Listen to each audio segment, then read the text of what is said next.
早晨，大家好。今日係行程嘅第3日，朝早去咗一個叫漢口里嘅地方影客相，不如帶大家一齊入去參觀一下啦。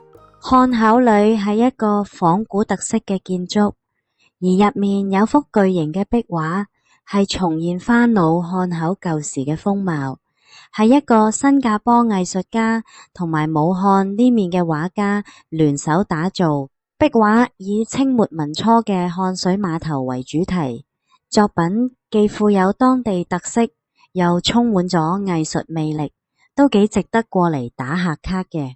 短短個零鐘頭嘅時間，我哋打完卡就去食午餐啦。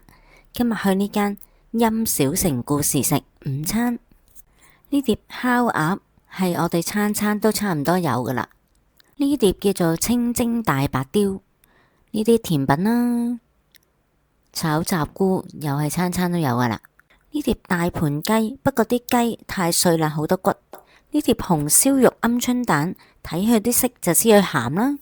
呢一餐就不過不失啦，叫做填飽個肚，繼續上路啦。下一站我哋去咗湖北省博物館參觀，不如我哋揾阿朱小美出嚟帶我哋入去參觀一下。又係我出場嘅時候啦。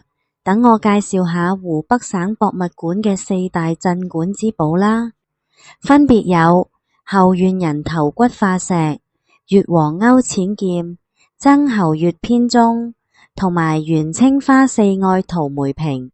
但今次因為跟團嘅關係，行程安排只係睇咗曾侯乙編鐘同埋有關於佢嘅文物，所以我哋就由呢度開始睇啦。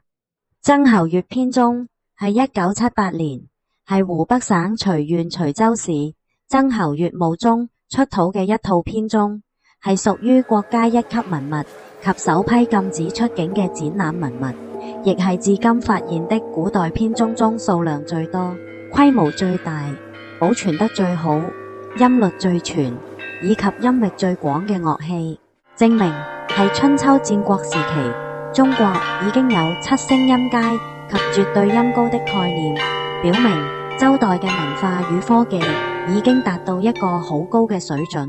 BBQ啊，做燒烤咧，睇下下邊你話破咗，睇睇係咪破㗎？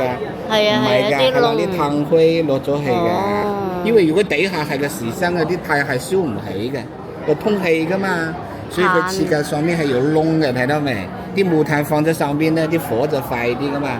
上邊咧就可以放啲魚啊，放啲乜嘢咁啊，佢燒烤咯，好似我哋而家做嗰個燒烤一樣嘅。即係韓式燒烤爐，跟菜籃差不多。看起來好似。另外呢件展品係阿真山愛嚟載酒或者水嘅容器，你睇下做得幾精雕細琢，真係令我嘆為觀止啊！另外喺我哋面前呢個就係阿真山嘅棺木啦，不如我哋聽聽我哋嘅導遊嘅講解啊！我見咧入邊冇呼吸，咁唔可以擺個棺材喺個窿啊嘛。入邊冇呼吸。個銅錢。個銅邊度啊？瞓覺都有窗啊嘛。呢度有窗哦，呢度有個窗。掛落去。我仲掛4個窗喺度，咁啊到喺個窗。可以呼吸到啊，有4個窗。係。好多㗎，第二樣咧，呢個有6個人喺度，係有6個人。咁呢6個人之後團伙，就好似我哋士兵一樣。我瞓覺咧，你就冇睇我啦。如果你睇我嘅話，打到我啲士兵會捉住我。所以咧，佢話呢啲士兵喺度。呢件手骨再冇啦，真係。呢個守門口嘅。係佢嘅窗咯。窗門。呢個咧？呢個冇攞咗武器喺度啦，有武器嘅士兵，有10個人保護佢㗎，有10個人保護佢。佢而家瞓緊，你千祈唔好嬲啦嚇！我哋喺度瞓覺㗎，所以呢個真心乜都諗得好清楚嘅。佢哋自己瞓覺好要求好高㗎。呢度都有窗。你哋睇到咧，啲被咧起咗㗎啦。呢個棺材咧，我哋用咗5年嘅時間先把佢咧從水攞出嚟之後拖水啊，因為我哋拖水唔係好簡單嘅一個好複雜嘅。另外呢個越王勾踐劍都係一個鎮館之寶，但係因為太多人排隊啦，我哋入唔到去。咁而家俾翻個網絡嘅圖片大家睇。如果大家去武漢都可以入下呢個湖北博物館參觀一下噶，但記得要揾導賞員啊，因為有導賞員會睇得投入好多，了解好多噶。下一站我哋又搭船，又搭環保車，去邊呢？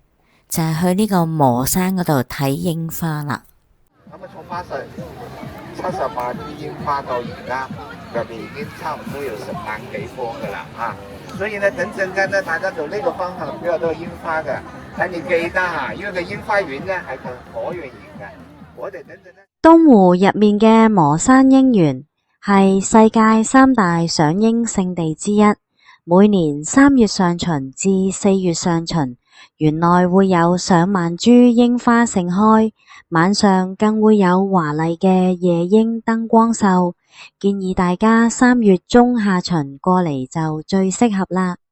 今次真係好開心，有機會見到咁多櫻花，天氣又好，等我帶大家一齊入去睇下當日滿開嘅櫻花啦。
睇完啲咁靚嘅日櫻同埋夜櫻之後呢，我哋今晚嘅晚餐就係喺櫻花園入邊嘅餐廳食晚餐。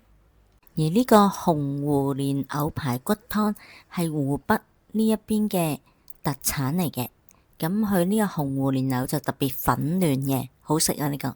另外呢個炸鮮奶都幾好食，其餘嗰啲就係雞啦、魚啦、菜啦，咁就冇乜特別好講啦。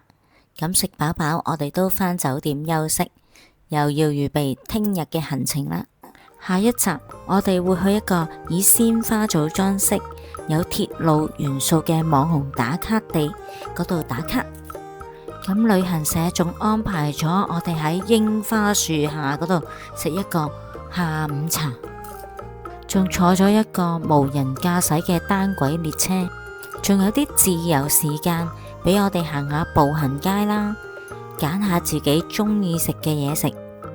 今集就講住咁多先啦，歡迎大家喺下面留言。如果覺得櫻花好睇，不妨訂閱、讚好、分享，俾啲鼓勵我再努力做好啲啦。我哋下條片再見啦，拜拜。